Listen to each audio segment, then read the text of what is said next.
Hello folks, Scott Grove here. Here with another guitar for you that I just got in today. I've had a few of these as I was growing up. This here takes you back to 1984. Takamine. They were very well known for making their Martin style guitars. Acoustic electrics in '78 when they first started, and doing the whole acoustic electric thing, which is what we have today. This here is actually a fairly rare guitar. This is the EA360. Okay, so they wanted to call this the Flying V Acoustic, which is in no way to be confused with a nasty piece of balsa wood that's like 2 inches thick that Dean put out, which is a horrible piece of junk. Okay, this is a good 5 inches thick, just like any other acoustic guitar is out there. Okay, so you got your volume highs and lows. You'll see people who are misinformed, even Wikipedia, of course, that's always misinformed, since it's not written by much of anybody that counts, that will say that it has a 4-band EQ on here. No, 2-band EQ and a volume. That is it. Okay, so these were not allowed to be called the Flying V. So let's get her down here and tell you the story about a man named Jed. Okay, so they called it the Flying A, since Gibson would not allow it. Okay, of course, a Flying V has always, since day one, looked like a letter A instead of a V. Okay, here's the regular Gibson Flying V. Yeah, still looks like the letter A to me. Okay, so there you go. And then, of course, the only one that has ever actually looked like a Flying V would be the reverse. Okay, so there's a V. That, folks, right there, that looks like a V. So if you're think about it, you do the peace sign, that's a V. Okay, this is an A, so very appropriately named. So the model on it is the EA360. Okay, I don't know if it stands for electric acoustic or not, or whatever, but yes, they've had other ones called a 360 also. So who knows why they do the things they do. Okay, now they made 800 total of these in the entire world.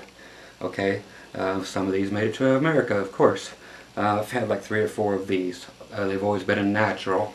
This here is a black sparkle. As you can see, I've got 2 little indentations on this one. Okay, so that puts this in about the $1,600 mark. Better example, just a little cleaner, because there's nothing else on here that has even the slightest hint of any kind of wear. See, it even plugs in a halfway decent place. Will cost you about $2 grand. So just for that little faux pas right there, knock off about 400 bucks. So this is a black metallic sparkle thing. They did it in red also. Same thing with the metallic, double binding, beautiful. They did this in blue, and of course natural. Then they did the Flying Z, just a handful of those. The Explorers, those are impossible to get your hands on. What does this body design do to this guitar acoustically? Nothing. It sounds great, it's huge. So there's tons of room in there, and it's nice and full, every bit as full as any other full-size guitar dreadnought or jumbo I have in here.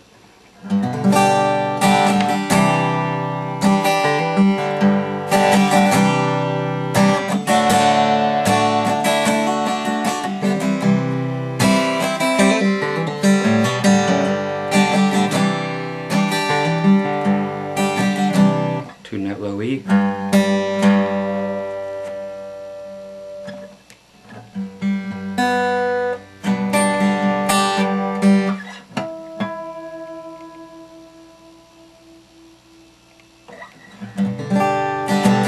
Hey, we are in business. Okay, now just cranking up the volumes, do that.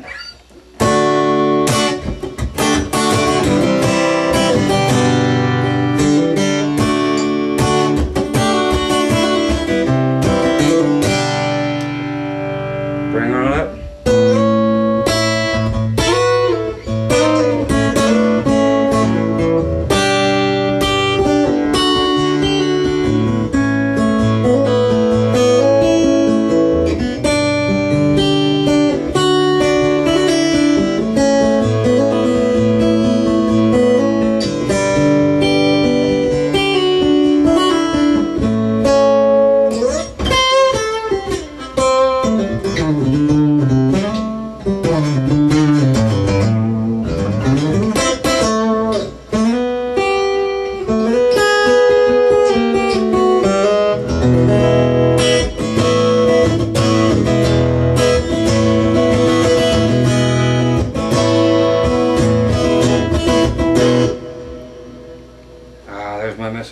friend, Mr. Reverb, right there.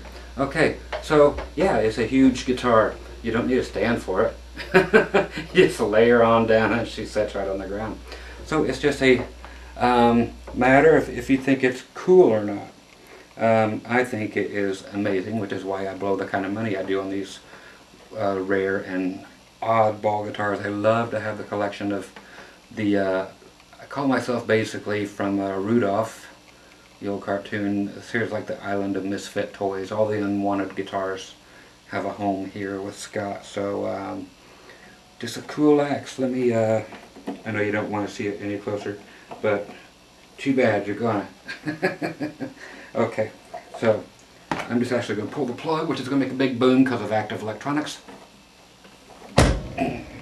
There it is. Okay, so let's turn that PA off. Get rid of the ground loop. Just that noise right there. Okay, so on the back, you also, okay, that's the camera stand reflection, the tripod. So you've got, so good old tradition right down the middle there. There's where we have our strap lock. So great looking heel. And just when you get a full thickness axe that is a flying V, and like I said, not a hunk of junk like the Dean's, then you have a great guitar. I mean, you can get right into the smallest nooks and crannies in here, and this is just, how cool is that? There's your output. Okay, no other dings, no other surprises, just beautiful if you find this kind of thing. If you find beauty in it, I do. And most, oddly enough, still retaining the sticker, which I think that's really cool. There's a tiny little dinger. I got one of those, tiny little dinger, but it'll touch up, that can go right away, or just leave it as B, who cares? It's a ding, is a ding. So yeah, I was really actually happy to see the sticker. Most people used to want to rip those off there, but now it's actually a good selling point to have that on there. That's worth a couple extra $100 right there, just for the people who like these and will pay for that kind of thing. So it's more original, you know, just originality counts, and the case for this thing is, well, like a flying V case, but twice as thick. So there you go. If you've never seen it, I want to explain this to you real quick. Takamine has always been one to think of this on the bridge. You see how it's split, so there are two different piezo pickups in there, one for the E and the B string, and then one more for the other four. That's because in any guitar that has a wound G string, the G harmonic, you know, or place to be for your saddle, will be forward instead of backwards. Usually it's 1, 2, 3 going back, then we start over 1, 2, 3 going down, like on your typical guitars. But thus it is not a typical guitar. You get into, well, I wish I could drag this Washburn out here and show it to you. Maybe I can focus in on this bridge instead of doing much else. But Washburn actually thought it out, even on this little Kiss guitar here. And Martin doesn't do this, Gibson doesn't do it, blah blah blah. But I'll get her nice and still and zoom in yet some more. Okay, you'll see how on this Washburn they go, here's your E, your B goes backward, then your G jumps back forward again. So they actually do a compensated saddle so that it will actually play in tune. So it will be intonated. When you get to a few $1,000 Martin, it's like a Telecaster. You got to play out of tune, dude. It's not right. So it's not compensated to be groovy.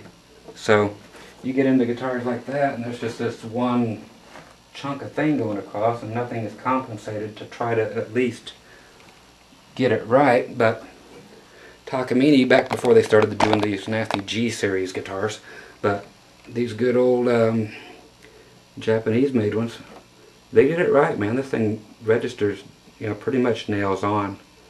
So that was quite cool. 2 separate pickups, 2 places to plug it in, but it's just goes into a single feed where it finally just, you know, becomes one volume. But they thought to do it, so kudos. So once again, that's it, kids. Scott Grove here once again with the 1984. It's got all this junk written inside here. Tells you not to turn up your EQs to a certain point, blah blah blah, just do it on your mixer and so forth. And it's got the model in there, and I just don't want to bang this into everything while I'm trying to show you inside the guitar. But 1984 Takamine EA360, so quite the cool axe as far as I'm concerned. Of course I'm going to have the 12-year-olds and the purists yelling at me. It's like, well, I didn't design it, I just like it. Okay, so enjoy a guitar that you've never seen before. Don't put it down just because it's mine and not yours. I know I wouldn't want it, dude. Okay, so I'll leave that at that. And you guys, like I said, there's like 800 of these ever in the world. And if you never get a chance to see another one, at least you got to see where the first Flying V acoustic, electric, or acoustic period came from, and that was Takamine did it first, way back when, okay, before it became overly ridiculous. So this was just mildly ridiculous at the time, but it was the 80s, so it was all good. Okay, so one more gander. There you go. It's like Dolly Parton, that, you know, after everything kind of settles, you know, there's one hanging there, there's one hanging over there. Okay, sorry to put that vision in your head. Again, Scott Grove, take care and enjoy, and I'm going to enjoy my 2 new Flying V's today, so score. Take care. Bye-bye.